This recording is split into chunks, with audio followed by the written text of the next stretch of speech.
याचिका को भी खारिज किया गया था निचली अदालत की तरफ से, लेकिन हाईकोर्ट में एफआईआर दर्ज करने की मांग वाली याचिका पे सुनवाई हुई और लखनऊ हाईकोर्ट ने बहुत ही गंभीरता से सारे सबूतों को देखा। लेकिन आपको बता दें, एक बड़ी खबर सामने यह भी आती है कि यूपी सरकार ने आज अपने पक्ष को रखा है दोस्तों, और उस पक्ष को रखने के बाद से राहुल गांधी की तरफ से जो वकील उपस्थित थे उनकी बोलती बंद हो गई। इन्फोर्समेंट डायरेक्टरेट ने जांच में सारी जानकारी मांगी याचिकाकर्ता विघ्नेश शिशिर से कि आपके पास जो भी सबूत है, जो भी फैक्ट्स हैं, वो आप दीजिए। उन सारे सबूतों को इकट्ठा करके इन्फोर्समेंट डायरेक्टरेट ने लखनऊ हाईकोर्ट में पेश किया, जज साहब के सामने दिखाया और बताया कि देखिए सारे सबूत हमारे पास है, गवाह हमारे पास है, और एक एक सबूत को दिखाया। उसके बाद जज साहब ने गंभीरता से उन सबूतों को देखा, समझा, जाना और फैसला सुनाने का डेट भी दे दिया। आपको बता दें कि इसके पहले अपील की गई थी कि जो पुरानी याचिका खारिज की गई थी, अब एक नई याचिका जारी कर रहे हैं, उस पर सुनवाई हो। तो इसीलिए लखनऊ हाईकोर्ट ने नई याचिका की सुनवाई करी और सारे सबूत को भी देखा। और विदेशी नागरिकता अधिनियम का यह पूरा मामला है।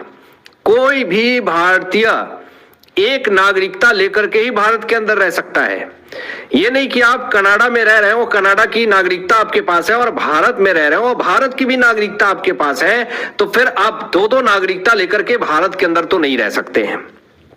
अगर कोई बांग्लादेश में रह रहा है, वो फर्जी तरीके से घुस जाए और फिर कहे कि यहां की नागरिकता लेकर के मैं रहूं, और फिर तुम गुणगान गाओ बांग्लादेश के और फिर बांग्लादेश भी चले जाओ, तो ये मान्य नहीं होगा। सीधा मतलब ये है कि विदेशी नागरिकता अधिनियम का मामला ये है कि अगर आप भारतीय हैं तो भारत में सिर्फ और सिर्फ भारतीय रह करके ही आप रह सकते हैं।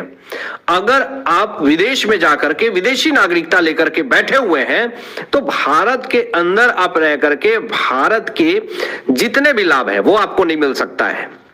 तो ये मान्य है ही नहीं। अब जज साहब जस्टिस राजीव सिंह की बेंच इस मामले की सुनवाई कर रही थी। सारे मामले और सारे सबूत को ये देख रहे थे। याचिकाकर्ता का बयान भी दर्ज हुआ। विघ्नेश शिशिर ने सारे सबूत पेश किए, बयान दिए। जो जो इनके पास सबूत था वो पहले इन्फोर्समेंट डायरेक्टरेट को ये दे चुके हैं। और सारे सबूतों को देखते हुए हाईकोर्ट ने गंभीरता से सारे सबूत को देखा, समझा, और जस्टिस राजीव सिंह ने मामले को गंभीरता से लेकर के सुनवाई की अगली डेट भी दी। और इस मामले में राहुल गांधी की समस्या भी बढ़ सकती है। आज कोर्ट में जो बड़ी बहस हुई है, इससे टेंशन में आ गई है कांग्रेस पार्टी। एक तो नागरिकता विवाद को लेकर के कांग्रेस पार्टी की पूरी फजीहत हो रही है, और दूसरा जो इनके पार्टी के नेता ही इनके ऊपर आरोप लगा रहे हैं।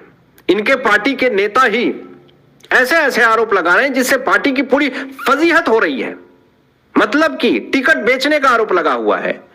पूरा मामला क्या आपको बताते हैं। लेकिन जब यह मामला सामने आया तो इंटरनेट के ऊपर मांग उठने लगी कि कांग्रेस पार्टी की मान्यता को रद्द कर देना चाहिए। ये कौन सी पार्टी है जो इलेक्टोरल बॉन्ड्स मामले में ये बीजेपी को टारगेट करती है, लेकिन इनके पार्टी के नेता टिकट बेचने का काम कर रहे हैं और ये पूरी तरीके से पकड़े गए हैं। करोड़ों रुपए मांग रहे हैं फर्जीवाड़े तरीके से कि आप टिकट मैं तभी दूंगा जब आप इतने करोड़ रुपए दोगे। ये पूरा मामला आप जरा देखिए कि आरोप लगा हुआ है कांग्रेस पार्टी के ऊपर कि टिकट के बदले करोड़ों रुपए मुझे देंगे आप, तभी आपको टिकट दिया जाएगा। ये पहला बयान मैं आपको बता रहा हूं, जिस कारण से राहुल गांधी से सवाल पूछे जा रहे हैं कि आप बताएं, जो आप कहते हैं कि कांग्रेस पार्टी जो है वो आम जनता के लिए है और आप टिकट बेच रहे हैं करोड़ों रुपए में। दावा किया गया है। हरियाणा महिला कांग्रेस महासचिव का यह बयान है दोस्तों। शिकायत की गई है। पति गौरव कुमार ने यह आरोप लगाया है कि विधानसभा चुनाव में टिकट बेचने का सौदा किया गया था। कहा गया था कि आप करोड़ों रुपए देंगे तो आपको विधानसभा चुनाव का टिकट दूंगा।